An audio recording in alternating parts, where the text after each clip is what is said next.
Episode 1 अंत्या एक नई शुरुआत। रात का समय था। एक घने जंगल के बीचों बीच एक पुराने घर के एक कमरे में एक 29 साल के लड़के को जंजीरों से बांध रखा था। उस घर के बाहर 5 से 6 बॉडीगार्ड्स खड़े थे। उसके पूरे शरीर पर चोटों के निशान थे। उसके चेहरे को देखकर ऐसा लग रहा था जैसे उसे कई दिनों तक खाना पानी नहीं दिया गया हो। उसके वो लाल सुर्ख होठ सूख चुके थे। चेहरे पर दाढ़ी बड़ी हो चुकी थी। उसके हाथों की कलाइयों पर जंजीरों की वजह से लाल निशान पड़ चुके थे। उसकी हालत बिल्कुल बेहोशी वाली हो चुकी थी। वो बड़ी मुश्किल से अपनी आंखें खोलने की कोशिश कर रहा था। तभी उस रूम का दरवाजा खुला और एक साथ 3 परछाएं अंदर आई, जिसमें से 2 परछाएं औरत की और एक आदमी की थी। डिस्क्लेमर: दोस्तों, ये कहानी केवल एक काल्पनिक रचना है। ये केवल लेखक के द्वारा रची गई यह एक कहानी है। इसका वास्तविक जीवन से कोई भी संबंध नहीं है। लेकिन अगर फिर भी इस कहानी के नाम, पात्र, जगह या कोई दृश्य किसी वास्तविक जीवन से मिलते हैं तो ये केवल एक संयोग है। कृपया आप कहानियों को केवल मनोरंजन की दृष्टि से ही सुने। और साथ ही अगर आप इस चैनल RK पॉकेट FM पर पहली बार आए हैं तो चैनल को सब्सक्राइब और वीडियो को भर भर लाइक करना ना भूलें। धन्यवाद। जैसे ही वे अंदर आए, उनमें से उस लड़के ने साइड में रखे जग में पानी भरकर जंजीरों से बंधे इंसान के चेहरे पर मारा और बोला, चो एकांश भैया, the great and no one businessman of Asia. ये क्या हालत बना ली है अपनी जरा मेरी प्यारी भाभी और अपनी छोटी बहन के बारे में तो सोचिए, वो क्या कहेंगी जब आपको इस हालत में दिखेंगी। पर अफसोस, वो तो यहाँ है ही नहीं आपकी हालत देखने के लिए।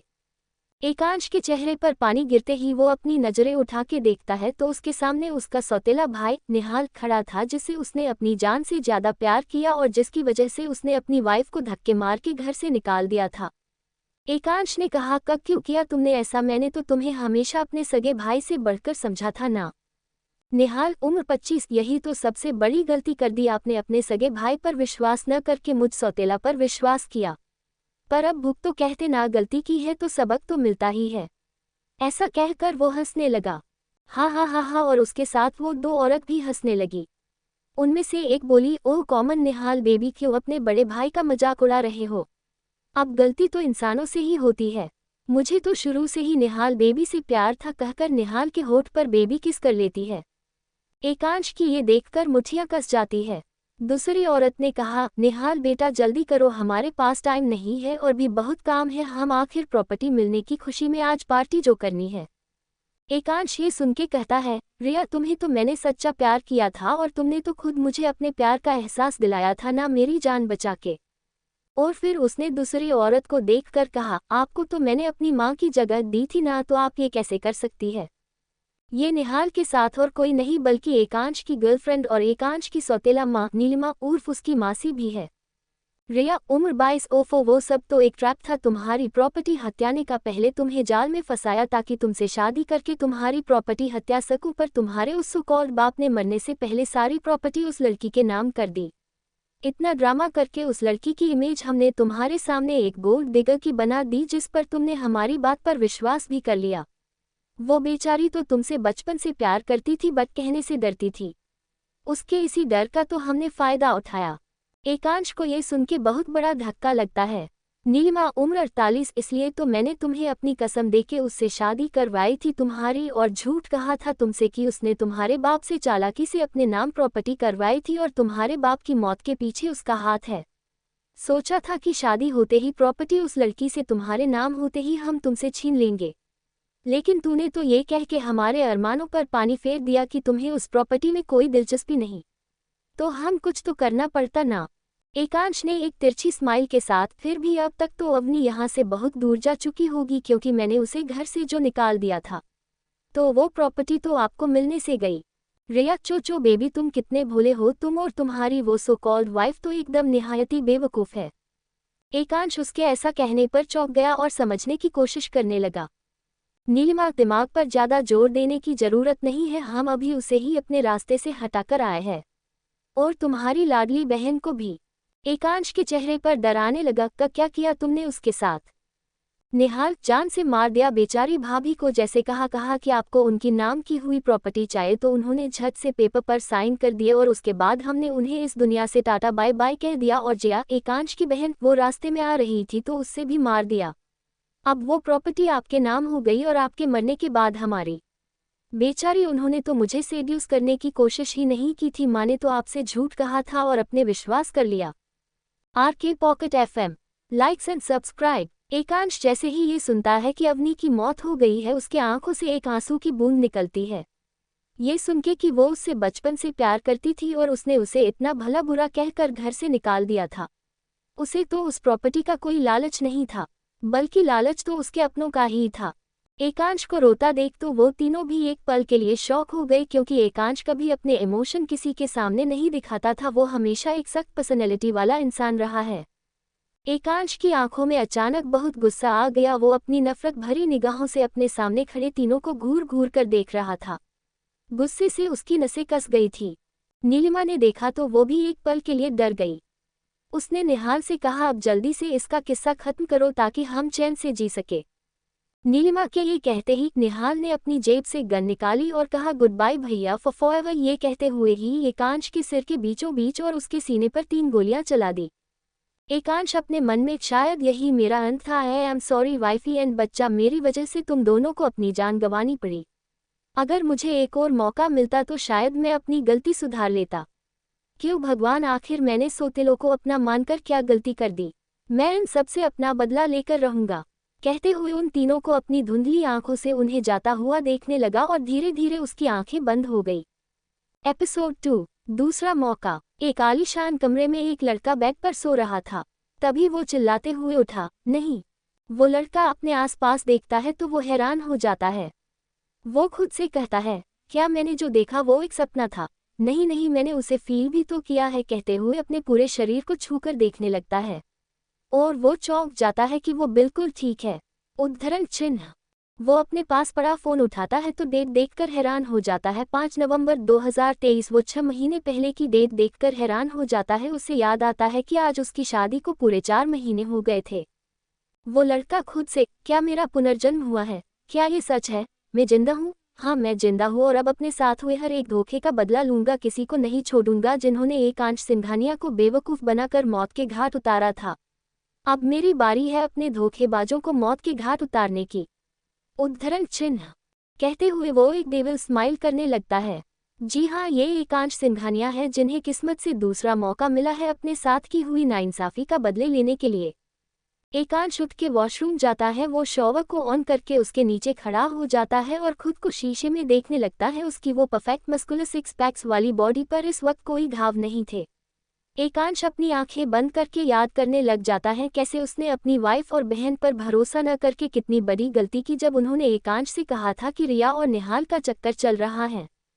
तो एकांश ने अवनी को 2 दिन तक अंधेरे कमरे में बंद कर दिया था और अवनी उससे चिल्ला चिल्ला कर कह रही थी उसे जाने दो, उसे अंधेरे से डर लगता है। एकांश छत से अपनी आंखें खोलता है। उसे ये सब याद करके अब खुद पर गुस्सा आ रहा था। वो खुद को आईने में देखते हुए कहता है, बस वाइफी, तुम्हें जितना दुख झेलना था झेल लिया, अब बारी दुश्मनों की है। कहते हुए अपना बाथरोब पहनकर क्लोजेट की तरफ चल देता है। उद्धरण चिन्ह। इस समय शाम के 5 बज रहे थे। एकांश कुछ ही देर में तैयार होकर नीचे आता है तो देखता है हॉल बिल्कुल खाली है। उसे याद आता है कि पिछले जन्म में उसकी बहन ने आज के दिन उसे जिद करके घर ही रोक लिया था इस खुशी में, क्योंकि आज अवनी और उसकी शादी को 4 महीने पूरे हो चुके हैं। तो आज जिया ने उन दोनों की डिनर डेट प्लान की थी ताकि उन दोनों के बीच थोड़ी बहुत बात हो सके। मगर पिछली बार रिया ने उसे ये कहकर बुला लिया था कि उसे बहुत तेज फीवर है और एकांश सारी रात उसके पास रुका और बेचारी अवनी पूरी रात उसका होटल में इंतजार करती रही। उसने सोच लिया था कि इस बार ऐसा नहीं होगा। एकांश जैसे ही डाइनिंग टेबल की हेड चेयर पर बैठता है, उसकी सौतेली माँ नीलिमा उसके पास आकर कहती है, अरे एकांश बेटा, तुम आज दोपहर को कैसे सो गए? तुम्हारी तबीयत तो ठीक है ना? ऐसा कहते हुए वो एकांश के माथे पर अपना हाथ रखकर चेक करने लगती है। उद्धरण चिन्ह। एकांश को इस समय बहुत गुस्सा आ रहा था, लेकिन वो कैसे भी करके खुद को नॉर्मल रखने की कोशिश करने लगता है। RK pocket FM, likes and subscribe. Ekansh कहता है, हाँ मॉम, मैं बिल्कुल ठीक हूँ, बस काम करते करते आंख लग गई थी, सुबह भी लेट उठा था इसलिए। एकांश अपने मन में, आज तक मैं इनके ड्रामे को देख ही नहीं पाया, ये इनकी ममता नहीं बल्कि लालच था, लेकिन अब थोड़ा ड्रामा करने की मेरी बारी है, सोचते हुए डेविल स्माइल करने लग जाता है। नीलिमा, वैसे बेटा, क्या अवनी तुम्हें बता कर गई है कि वो कहाँ गई है? दोपहर से देख रही हूँ मैं, इस लड़की को मिल ही नहीं रही है, बस अपनी मर्जी चलाती रहती है, कहीं वो अपने किसी आशिक से मिलने तो नहीं चली गई? उद्धरण चिन्ह। एकांश को ये सुन के बहुत गुस्सा आता है। उसे याद है कैसे नीलिमा उसे अवनी के बारे में अनाप शनाप बोल के भड़काती रहती थी, जिसे सुन के एकांश अपना सारा गुस्सा अवनी पर उतार देता था। एकांश कहता है, मुझे नहीं पता माँ होगी यही कहीं। अच्छा मैं चलता हूँ, मेरी रात को एक मीटिंग है तो मुझे वहीं जाना है। नीलिमा, लेकिन बेटा आज तो जया ने शायद तुम्हारे और अवनी के लिए एक सरप्राइज प्लान कर रखा है, तुम्हें वहां जरूर जाना चाहिए। आखिर वो पत्नी है तुम्हारी नाम की, सही मगर है तो तुम्हें अपने रिश्ते को एक मौका देना चाहिए। पर क्या पता अवनी होटल में आए या नहीं। उद्धरण चिन्ह। एकांश होटल में जरूर जाने वाला था क्योंकि उसे पता था कि अवनी वहां जरूर आएगी, मगर वो नीलिमा से कहता है, नहीं मॉम, उस लड़की से ज़्यादा फिलहाल मेरे लिए मेरा काम इम्पॉर्टेंट है। और वैसे भी फिर मुझे रिया के लिए गिफ्ट भी तो लेना है, नेक्स्ट वीक उसका बर्थडे जो है, और इसलिए शायद मैं रात को लेट भी आऊं। नीलिमा ये सुन के बहुत खुश हो जाती है और मासूम सा चेहरा बनाकर कहती है, ठीक है बेटा, जैसी तुम्हारी मर्जी। एकांश ये सुन के बाहर की ओर चला जाता है और वह ड्राइवर उसके लिए कार का दूर खोल देता है। एकांश पिछली सीट पर बैठकर ही अपनी आंखें बंद कर लेता है और ड्राइवर की कार में बैठते ही कहता है, ज्वेलरी शॉप चलो। उद्धरण चिन्ह। ड्राइवर ये सुन के हैरान नहीं होता क्योंकि एकांश अक्सर रिया के लिए ज्वेलरी खुद लेने जाता था, मगर इस बार वो रिया के लिए नहीं बल्कि अपनी क्यूट सी वाइफ के लिए कुछ स्पेशल लेकर जाने वाला था। इधर सिंघानिया मेंशन में नीलिमा ने एकांश के जाते ही रिया को कॉल कर दिया। वो अभी रिया से कह रही थी, रिया तुम्हें पता है एकांश तुम्हारे लिए जो गिफ्ट लेने गया है, उसने कहा कि वो तुम्हें नेक्स्ट वीक तुम्हारे बर्थडे पर गिफ्ट करेगा। दूसरी तरफ रिया, ओ आंटी, मैंने एकांश को अपने प्यार में ऐसा फंसाया है कि वो बेचारा अपनी प्यारी वाइफ के लिए कुछ सोचता ही नहीं, और वैसे भी एकांश ने अब तक मुझे बहुत गिफ्ट्स दिए हैं और हर बार उसका गिफ्ट एक से बढ़कर एक होता है, इस बार भी शायद कुछ महंगा ही होगा, कहकर हंसने लगती है। नीलिमा, तुम बस उसे ऐसे ही अपने प्यार में फंसा कर रखो, एक बार उसकी शादी तुमसे तो सारी प्रॉपर्टी हमारी होगी। रिया, जरूर आंटी जरूर, अभी मैं कॉल रखती हूँ, मुझे कुछ काम है, okay bye bye. Neelima, okay बेटा। रिया जैसे ही फोन रखती है कोई उसके रूम पर नॉक करता है। वो जैसे ही दूर खोलती है तो सामने निहाल खड़ा था। रिया उसके कॉलर को पकड़कर रूम के अंदर खींच लेती है और दूर को लॉक कर देती है। Nihal, oh Riya baby, you are looking so sexy and gorgeous. Riya ने अभी एक मिनी रेड ड्रेस पहन रखी थी जो उसके घुटनों तक थी। निहाल बस उसे आंखें फाड़े देख रहा था। रिया, सब तुम्हारा ही है, देख क्या तुम तो फील भी कर सकते हो स्वीट हार्ट। रिया ने ये बातें इतने सीडेक्टिव वॉइस में कही कि निहाल एकदम से उसके होंठों पर टूट पड़ा। रिया भी उसकी किस कर रिस्पॉन्स बड़ी तेजी से कर रही थी। उन दोनों का शरीर एकदम गर्म हो चुका था।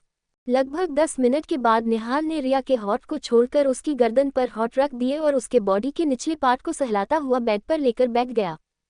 थोड़ी देर बाद दोनों के कपड़े जमीन पर पड़े हुए थे और रिया निहाल के नीचे पसीने से लथपथ लेटी गहरी गहरी सांसें लेते हुए बोलती है, फास्ट बेबी फास्ट, लगता है तुम्हारा स्टेमिना खत्म हो गया है। निहाल ये सुन के ही बहुत फास्ट अंदर बाहर करने लगता है और बोलता है, मेरा स्टेमिना बहुत है तो अब उसे झेलने के लिए तैयार हो जाओ, कहते हुए रिया की एक ब्रेस्ट को जोर से दबाकर शक करने लगता है, जिससे रिया को बहुत प्लेजर फील होता है। यही तो वो चाहती थी। कुछ ही देर में निहाल रिया के ऊपर लेट जाता है तो रिया कहती है, तुम्हारी मोम का कॉल आया था, कह रही थी एकांश मेरे लिए बर्थडे गिफ्ट लेने गया है। ये सुन के निहाल एक डेविल स्माइल के साथ बोलता है, करने दो जो कर रहा है, बहुत जल्द उसे जमीन पर ला दूंगा। और फिर रिया को देखकर कहता है, तुम मुझे ये बताओ बेबी, तुम्हें मुझसे क्या चाहिए आपने बर्थडे पर। रिया, बस मुझे बर्थडे वाली रात को अच्छे से सैटिस्फाई कर देना और मुझे अपने साथ शॉपिंग पर लेकर चलना। निहाल, वो तो मैं तुम्हें अभी कर देता हूँ, कहते हुए एक बार फिर रिया पर टूट पड़ा। इधर ज्वेलरी शॉप पर RK pocket FM, likes and subscribe. Ekansh के सामने सबसे महंगे और अच्छे ब्रांड के एक से बढ़कर एक नेकलेस रखे हुए थे। वो बहुत कंफ्यूज था कि अवनी के लिए कौन सा नेकलेस ले। उसने उनकी पिक उतार के जया के पास भेज दी। जया जो अभी का होटल में एकांश और अवनी की डिनर डेट को अरेंज कर रही थी, वो शॉक होकर खुद से कहती है, क्या ये भाई का ही नंबर है, सीरियसली वो अवनी के लिए नेकलेस खरीद रहे हैं। ओ माय गॉड, मुझे तो लगा भाई आएंगे ही नहीं, बट फिर भी मैं उन्हें यहाँ खुद भेज ही देती, लेकिन कहीं भाई ये उस चुड़ैल रिया के लिए तो नहीं ले रहे। तभी एकांश का कॉल आता है। इससे पहले एकांश कुछ बोलता है, जया बोलती है, भाई मैंने आपके और अवनी के लिए डिनर डेट प्लान की थी, मगर आप यहाँ आने की बजाय उस रिया के लिए नेकलेस खरीद रहे हो, आई जस्ट हेट योर भाई। एकांश कहता है, मैं ये अवनी के लिए ही ले रहा हूँ, बट मुझे समझ नहीं आ रहा उसे कौन सा नेकलेस पसंद आएगा, इसलिए जल्दी से इनमें से कोई सिलेक्ट करके बताओ। जया ये सुन के बहुत खुश और हैरान दोनों हो जाती है, लेकिन वो जल्दी से कॉल कट करके एक प्यारा सा नेकलेस चुनती है और एकांश को भेज देती है।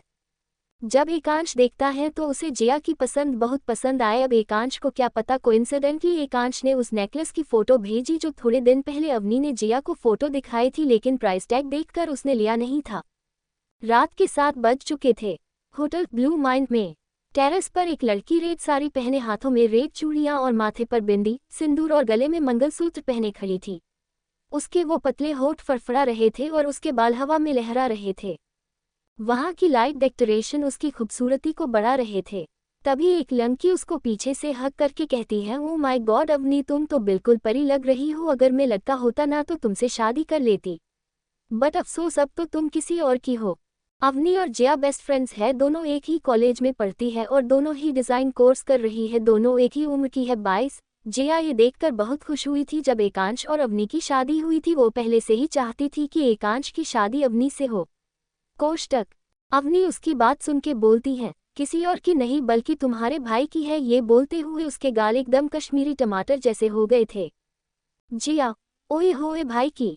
अवनी, बस करो जया, और तुम मुझे यहाँ क्यों लेकर आए हो? तुम्हें पता है ना तुम्हारा भाई मुझे पसंद नहीं करता है। वो तो पहले ही इस रिश्ते को मानने से मना कर चुके हैं और अगर उन्होंने ये सब देख लिया तो वो बहुत गुस्सा होंगे। जया उसे कहती है, शांत हो जाओ जान, जो होगा देखा जाएगा। लेकिन मुझे लगता है भाई गुस्सा करे ना करे, लेकिन तुम्हें देखकर आज वो प्यार जरूर करेंगे। जया ये इसलिए कहती है क्योंकि एकांश ने उसे कहा था कि वो अवनी के लिए गिफ्ट लेने आया है और वो होटल जरूर आएगा। अवनी ये सुन के उदास हो जाती है और कहती है, जया तेरा वहम है, ये वो हमसे नहीं रिया से प्यार करते हैं, हम बस उनकी एक मजबूरी है जो 2 महीने बाद खत्म हो जाएगी। अवनी ये इसलिए कहती है क्योंकि शादी की पहली रात ही एकांश ने उसे कह दिया था कि वो 6 महीने बाद अवनी से डाइवोर्स लेके रिया से शादी करेगा। जया, तू ज्यादा मत सोच, जो होगा अच्छा होगा। अब मैं चलती हूँ, मुझे घर जाके सोना भी है। ग्रिन अवनी, हमारी नींद उड़ा के खुद चैन से सोएगी। जया, तेरी नींद में नहीं भाई उड़ाएंगे, कहते हुए एक आई विंक कर देती है और नीचे की ओर भाग जाती है। अवनी बस नर्वस होकर अपने हाथों को उलझाए वहां रखी चेयर पर बैठकर चांद देखते हुए कहती है, हमने तो एकांश से बचपन से प्यार किया है, जब ये भी नहीं जानते थे कि प्यार होता कैसे है, लेकिन मेरी किस्मत में शायद खुशियां हैं ही नहीं। इधर एकांश कार में बैठा हुआ होटल की तरफ जा रहा था, तभी उसका मोबाइल रिंग हुआ। उसने नाम देखा तो उसके फेस पर डेविल स्माइल आ गई। उसने फ़ोन नहीं उठाया और जब दूसरी बार फ़ोन रिंग हुआ तो जैसे ही उसने फ़ोन उठाया दूसरी तरफ से आवाज़ आई, एकांश जी आप कहाँ हैं? आपको पता है मैंने आपको 2 दिन से देखा भी नहीं है और इसीलिए मेरी तबीयत भी खराब हो गई है।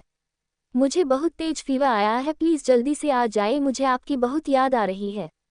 एकांश ये आवाज़ सुन के कहता है, सो सॉरी रिया, पर मैं अभी आ नहीं सकता हूँ, अभी एक बहुत इंपॉर्टेंट मीटिंग में जाना है। तुम अपना ध्यान रखो, जैसे ही मैं फ्री होता हूँ तुम्हें कॉल करता हूँ। रिया जो इस वक्त निहाल की बाहों में थी और फोन इस समय स्पीकर पर था, वो दोनों एकांश की बात सुन के हैरान हो जाते हैं क्योंकि एकांश रिया को कभी नाम से नहीं बुलाता था, वो उसे बच्चा या स्वीट हार्ट कहकर बुलाता था।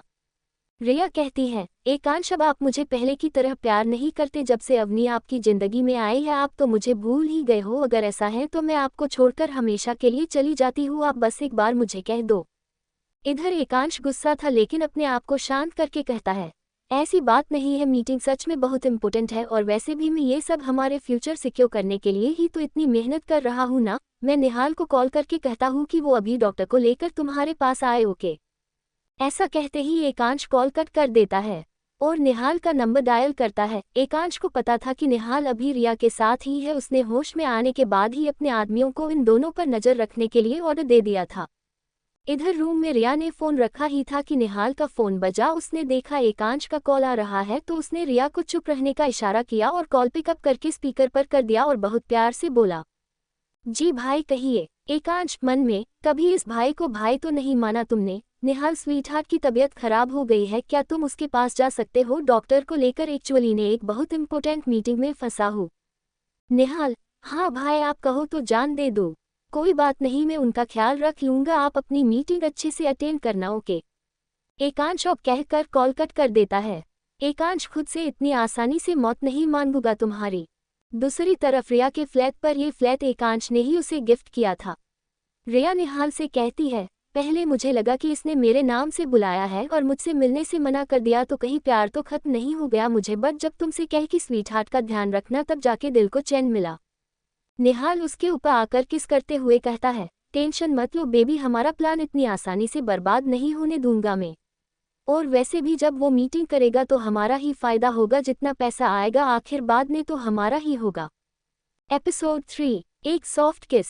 एकांश की कार होटल ब्लू माइन के सामने रुकती है। एकांश कार से उतरकर अंदर की ओर चला जाता है। उसके हाथ में इस समय अवनी के लिए लिया हुआ गिफ्ट था। अंदर जाने से पहले अपने बॉडीगार्ड से कहता है, किसी को पता नहीं चलना चाहिए मैं यहाँ हूँ, अगर मॉम घर से कॉल करके पूछे तो कह देना मैं एक इम्पोर्टेंट मीटिंग के लिए अभी में हूँ, ओके। एकांश के बॉडीगार्ड एक पल के लिए हैरान हो जाते हैं क्योंकि एकांश जितनी ही जरूरी मीटिंग में क्यों न हो वो अपनी मोम की कॉल को इग्नोर नहीं करता था। फिर बॉडीगार्ड ओके सर कह देते हैं। अब इन्हें कौन बताए कि ये पुराने वाला एकांश नहीं रहा। अब एकांश बॉडीगार्ड्स को जाने के लिए कह देता है। एकांश इतना कहकर होटल के अंदर की तरफ चला जाता है और डायरेक्ट लिफ्ट से बटन प्रेस करता है जो टेरेस का था। उसका मन इस वक्त बहुत घबरा रहा था। उसे अवनी से मिलने की जल्दी भी थी और उसे डर भी था कि कहीं अवनी उसके पुराने वाले बर्ताव करने की वजह से उससे दूर न चली जाए। एकांश खुद से, नो वाइफी, इस बार मैं तुम्हें खुद से दूर नहीं करूंगा बल्कि इस बार तो मैं तुम्हारी रूह में उतर जाऊंगा और हमेशा के लिए तुम्हें अपना बना कर रखूंगा। कहते हुए वो स्माइल करने लगता है। हाय, उसकी वो स्माइल जिसे बहुत ही कम लोग देख पाते हैं, किसी को भी घायल कर दे, लेकिन अब तो इन्हें अवनी घायल करने वाली थी अपनी खूबसूरती से। एकांश जैसे सही लिफ्ट से बाहर आता है, अपने कदम टेरेस की तरफ बढ़ाता है। जैसे जैसे एकांश आगे की तरफ जा रहा था वैसे वैसे उसके दिल की धड़कनें तेजी से बढ़ रही थी। एकांश टेरेस के ऊपर पहुंचकर एक नज़र पूरे टेरेस को देखता है जहां इस वक्त बहुत अच्छे से लाइटिंग की हुई थी और एक टेबल के ऊपर केक रखा हुआ था जिस पर लिखा हुआ था happy 4th month anniversary. Table के चारों ओर रेड हॉट शेप बैलून और गुलाब के फूल रखे हुए थे और नीचे भी पूरे टेरेस पर गुलाब के फूल और बैलून बिखरे पड़े हुए थे जो वहां की खूबसूरती को बढ़ा रहे थे। लेकिन एकांश की नज़रें तो अपने चांद को ढूंढ रही थी। उसने अपनी नज़रें इधर उधर घुमाकर देखी तो पाया कि अवनी इस वक्त झूले के पास खड़ी हुए चांद को देख रही थी। अवनी इस वक्त अपने ही ख्यालों में खोई हुई थी। उसे पता ही नहीं चला कि एकांश आ गया है क्योंकि उसने ये उम्मीद छोड़ ही दी थी कि एकांश यहाँ आएगा। एकांश एक पल के लिए अपनी जगह पर जम जाता है और एकटक अवनी को देखने लगता है। अवनी की आंखें, उसके गुलाबी होठ, उसका वो छोटा सा चेहरा जो बिल्कुल खरगोश के बच्चे की तरह लग रहे था। एकांश देखता है कि अवनी एक तक चांद को देखते हुए रो रही थी। उसकी आंखों से आंसू बह रहे थे जिन्हें देखकर एकांश के दिल में एक टीसी उठती है। वो एक फीकी मुस्कान के साथ खुद से बोला, उस रिया की वजह से मैंने अपने इतने खूबसूरत चांद को ठुकरा दिया, बस अब और नहीं, अब मेरे चांद की आंखों में एक आंसू नहीं आएगा, अब मैं सिर्फ उसे खुशियां ही खुशियां दूंगा। पिछली बातें याद करते हुए जब एकांश से कंट्रोल नहीं होता तो गिफ्ट को टेबल पर रखकर एकांश छत से अवनी के पास पहुंचकर उसे पीछे से गले लगा लेता है। RK pocket FM, likes and subscribe. इस अचानक हक की वजह से अवनी एकदम डर जाती है। एकांश उसके डर को महसूस करते हुए कहता है, डरो मत चांद, मैं हूँ तुम्हारा एकांश। अवनी एक पल के लिए तो हैरान हो जाती है कि क्या सच में एकांश यहाँ आया है, लेकिन एकांश के मुंह से तुम्हारा एकांश सुन के अवनी के दिल की धड़कनें बढ़ जाती है। उसके गाल हल्के हल्के लाल हो चुके थे। उसे सबसे ज्यादा हैरानी एकांश को यहाँ देखकर हुई थी। जैसे ही अवनी उसकी कैद से छूटने की कोशिश करती है ताकि उससे पूछ सके कि वो था क्यों आया है, एकांश उसकी गर्दन में अपना चेहरा घुसा के कहता है, थोड़ी देर ऐसे ही रहो चांद। अवनी की दिल की धड़कनें एक बार फिर से बढ़ चुकी थी। उसे एक वक्त हैरानी और शर्म दोनों ही हो रही थी। उसके पेट में मानो तितलियां उड़ने लगी। इधर एकांश को अपने दिल में अवनी को गले लगा के एक सुकून महसूस हो रहा था। उसके दिल की सारी बेचैनी खत्म हो गई थी। थोड़ी देर बाद एकांश अवनी से दूर होकर उसे अपनी तरफ घुमाता है। एकांश एकटक अवनी के चेहरे में को जाता है और जैसे ही अवनी ने अपनी नजरें उठाकर एकांश को देखा उसी समय दोनों के दिल की धड़कन बढ़ने लगी। एकांश ने आगे बढ़कर अवनी के माथे को चूम लिया जिससे अवनी की आंखें अपने आप ही बंद हो गई। एकांश ने मुस्कुराते हुए, मेरे चांद को चांद देखने की जरूरत नहीं है, बस तुम खुद को एक बार आईने में देख लिया करो, समझो तुमने चांद को देख लिया। एकांश के ये कहते ही अवनी ने अपनी आंखों को खोला और एकटक एकांश की आंखों में देखने लगी। अवनी को आज एकांश की आंखों में अपने लिए कोई नफरत नहीं दिखाई दे रही थी, जिससे देखकर अवनी एक पल के लिए हैरान हो जाती है और फिर एकांश की बातों पर गौर करते हुए उन्हें समझती है तो शर्म से अपनी आंखें नीचे कर लेती है। उसकी इस अदा पर तो एकांश का दिल घायल हो गया। उसका मन कर रहा था कि वो अवनी के लाल लाल गाल को खा जाए, पर उसने खुद को कंट्रोल करते हुए अवनी को टेबल की तरफ ले गया और पहले अपने आप चेयर पर बैठकर अवनी को अपनी लैप पर बिठा लिया, जिससे अवनी का दिल एक बार फिर शोर मचाने लगा। अवनी ने एकांश से कहा, आप ये क्या कर रहे हैं, मैं दूसरी चेयर पर जाके बैठ जाती हूँ। एकांश ने ये सुन के अवनी की कमर को पकड़कर और अपने और करीब करके कहा, मुझे आज चांद को अपने बहुत करीब से देखना है, इसलिए मैंने उसे यहाँ बिठाया है। अब अगर तुम यहाँ से 1 इंच भी हिली तो मैं तुम्हारे इन स्ट्रॉबेरी जैसे होठों पर किस कर लूँगा। ये सुन के अवनी अपनी बड़ी बड़ी आंखों से एकांश का देखने लगी। ये देखकर एकांश का मन सच में अवनी को किस करने का हो रहा था, बट उसने खुद को कंट्रोल करते हुए मन में कहा, कंट्रोल एकांश कंट्रोल, अभी अपने चांद को अपना प्यार महसूस करवाना है। एकांश अवनी की कमर पर चूटी काट लेता है, जिसे अवनी होश में आती है और चौंक जाती है। फिर वो होश में आकर एकांश को देखते हुए कहती है, आप यहाँ क्या कर रहे हैं। अवनी के इस सवाल पर एकांश की आंखें छोटी हो जाती है। वो उसे घूरते हुए बोला, क्यों, तुम किसी और का वेट कर रही थी या ये भूल गई कि मैं ही तुम्हारा हस्बैंड हूँ। अवनी ये सुन के हड़बड़ाती हुई कहती है, नहीं, मुझे याद है कि आप मेरे हस्बैंड हो, लेकिन मुझे लगा शायद आप यहाँ आएंगे नहीं, बस इसलिए। एकांश को याद आता है कि पिछली बार तो वो यहाँ आया ही नहीं था और अवनी उसका पूरी रात यही इंतजार करती रही। एकांश ने इन सब बातों से ध्यान हटाकर कहा, आज हमारी शादी को पूरे 4 महीने हुए हैं, तो मुझे लगा सेलिब्रेट करना तो जरूर बनता है, इसलिए मैं आ गया। अवनी, आपको याद था। एकांश, तो तुम अपने पति को भुलक कर समझती हो क्या। अवनी हड़बड़ाते हुए, नहीं, मैं वो बस। एकांश को अवनी इस वक्त बहुत प्यारी लग रही थी। एकांश, चलो पहले केक कट करते हैं। उसने अवनी का हाथ पकड़कर केक को कट कर दिया और अवनी को केक का पीस खिलाने लगा। अवनी ये देखकर मन में सोचती है, ये आज इतने बदले बदले क्यों लग रहे हैं। एकांश ने उसके मन की बात को समझते हुए कहा, ज्यादा मत सोचो, जल्दी से केक खाओ, इससे पहले मेरा मूड तुम्हें खाने के लिए हो जाए। अवनी ये सुन के जल्दी से केक खा लेती है और इसी जल्दबाजी में थोड़ा सा केक उसके होठ की साइड में लग जाता है। अवनी भी एकांश को अपने हाथों से खिलाने लगती है तो एकांश ना में गर्दन हिला के उसके चेहरे के पास आके उसके होंठ के साइड लगे केक को खा जाता है। अवनी जगह पर जम सी गई, उसकी पकड़ एकांश के कोट पर कस गई। एकांश ने उसे देखते हुए कहा, सच में केक काफी टेस्टी था, अगर थोड़ा और मिल जाता तो। अवनी ने ये सुन के अपना चेहरा दूसरी तरफ कर लिया। उसकी हिम्मत ही नहीं हो रही थी कि वो एकांश से नजरें मिलाए। एकांश के सामने अब अवनी की सुरीली गर्दन थी। एकांश ने ये देखते हुए अपने साइड में रखे पैकेट में से बॉक्स निकाला और उसने से नेकलेस निकाल के अवनी को पहनाने लगा। अवनी, ये क्या कर रहे हैं आप। एकांश उसे नेकलेस पहना कर बोला, हैप्पी 4th मंथ एनिवर्सरी चांद, क्या तुम्हें मेरा गिफ्ट पसंद आया। अवनी की आंखें नम हो चुकी थी, क्योंकि शादी के बाद ये एकांश का उसके लिए पहला गिफ्ट था। अवनी उस नेकलेस को छूकर देखने लगती है। पतला सा डायमंड नेकलेस जिस पर चांद का छोटा सा पेंडेंट था अवनी को बहुत अच्छा लग रहा था और उसकी सुरीली गर्दन पर तो बहुत ही जच रहा था। अवनी उसे छूती हुई मुस्कुराने लगती है। एकांश अवनी की मुस्कुराहट देखकर उसे पागल अशिकों की तरह देखने लगता है। फिर कुछ सोचकर, चांद, मैंने तो अपना गिफ्ट दे दिया, क्या तुम मेरे लिए गिफ्ट लेकर नहीं आई।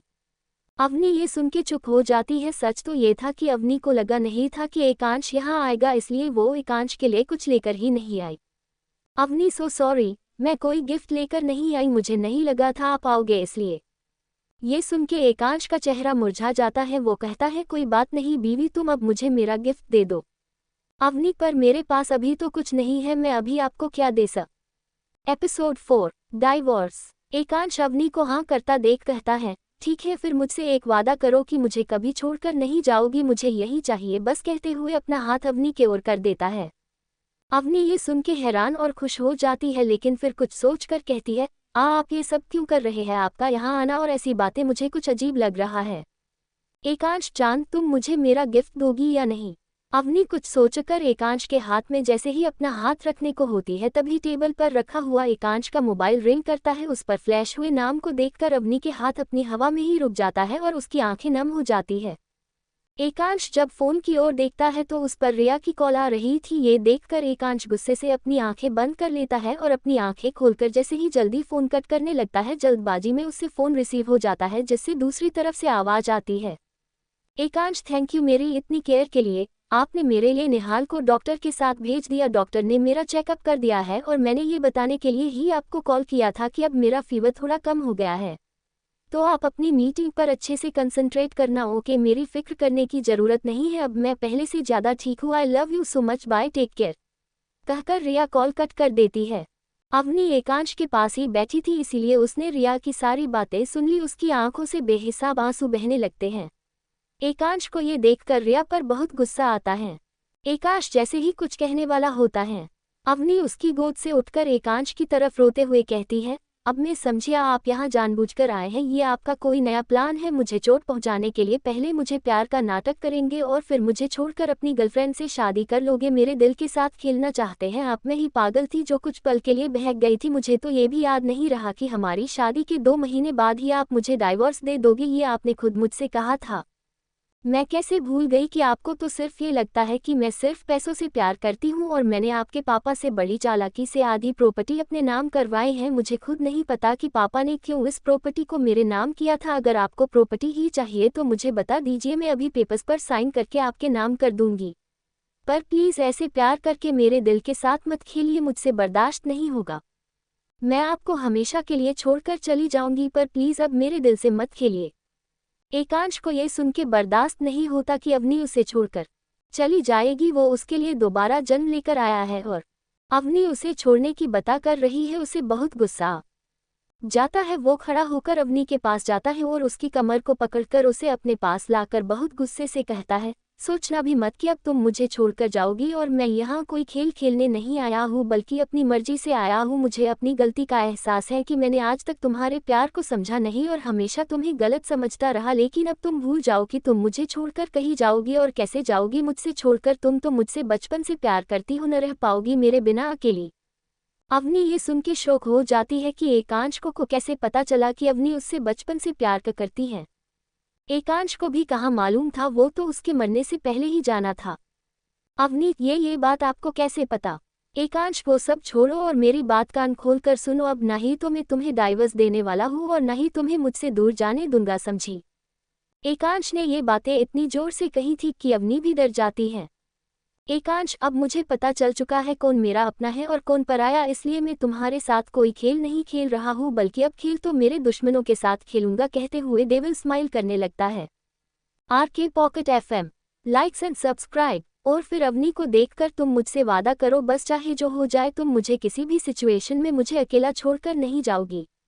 अवनी एकटक एकांश की तरफ देखते हुए अपना हाथ एकांश के हाथ में रखते हुए कहती है, अगर आप मुझे कभी धोखा नहीं दे दोगे तो कभी नहीं जाऊंगी आपको छोड़कर, चाहे मेरी जान ही क्यों ना चली जाए। एकांश ये सुन के अवनी को एकदम से गले लगा लेता है। मेरी जान, अब तुम्हारी जान नहीं जाएगी बल्कि उनकी जाएगी, जिसकी वजह से मैंने तुम्हें गलत समझा था। और अब मुझे रिया से कोई प्यार नहीं है, वो बस मेरा अट्रैक्शन था जो अब खत्म हो चुका है। रिया का जिक्र सुन के अवनी एक बार फिर रोने लगती है। एकांश उसका रोना देखकर कहता है, रोना बंद करो, कहा ना अपने रिया से प्यार नहीं करता हुआ और अब सिर्फ मैं उसे बर्बाद करूंगा। तुम मुझ पर भरोसा कर सकती हो। अवनी, भरोसा तो मुझे आप पर बहुत है, लेकिन आप एक दिन में कैसे बदल गए? आपको कैसे पता चला कि रिया सिर्फ आपका अट्रैक्शन थी और कुछ नहीं? एकांश, तुम वो सब मत सोचो, बस मेरा साथ दो, मुझे और कुछ नहीं चाहिए और अब मैं तुम्हें सारी खुशियां दूंगा और जितना दर्द तुम्हें सहना था सह लिया। अवनी का ये सुन के रोना तेज हो जाता है। एकांश कुछ पल उसे ऐसे ही रोने देते हैं। उसे थोड़ी देर बाद अवनी की गर्म सांसें अपनी गर्दन पर महसूस होती हैं तो वो देखता है कि उसकी प्यारी वाइफ सो चुकी है। एकांश उसे अपनी गोद में उठाकर लिफ्ट से होता हुआ नीचे की ओर के आता है। एकांश के बॉडीगार्ड उसे देखते ही कार का दरवाजा खोल देते हैं। एकांश अवनी को पीछे वाली सीट पर अपनी गोद में बिठा लेता है और ड्राइवर से कहता है, फार्म हाउस चलो। एकांश जब भी ज्यादा उदास होता था तो वो अकेले रहना पसंद करता था, लेकिन आज वो अपनी वाइफ को वहीं ले जाना चाहता था क्योंकि घर पर उसकी माँ उसे देख लेती और वो अभी अपने ऊपर कोई शक नहीं करवाना चाहता था। थोड़ी देर बाद एकांश की कार उसके फार्म हाउस के सामने आके रुकती है। एकांश दरवाजा खोलकर अवनी को अपनी गोद में उठाकर रूम में ले जाकर बेड पर सुला देता है और बाथरूम में जाकर एक गीला टॉवल लेकर अवनी के चेहरे से आंसू की लकीरों को अच्छे से क्लीन करता है और उसका माथा चूमकर कहता है, रियली सॉरी चांद, मेरी वजह से तुम्हारी आंखों में अब आंसू आए, लेकिन मैं आज वादा करता हूँ अब कोई तुम्हें रुला नहीं पाएगा और अगर किसी ने भी अब तुम्हें हर्ट करने की कोशिश की तो वो डेविल एकांश सिंघानिया सके हाथों से मरेगा। कहते हुए डेविल स्माइल करने लग जाता है। एकांश भी फ्रेश होकर अवनी को अपनी बाहों में लेकर सो जाता है। तो दोस्तों आगे क्या होने वाला है, ये जानने के लिए स्टोरी को सुनते रहिए, सिर्फ और सिर्फ RK pocket FM YouTube channel पर। तो दोस्तों अभी तक के आपके प्यार के लिए बहुत बहुत धन्यवाद। ये सब सिर्फ और सिर्फ मेरे प्यारे सभी सब्सक्राइबर की वजह से हुआ है जो मेरी स्टोरी को इतना प्यार दे रहे हैं।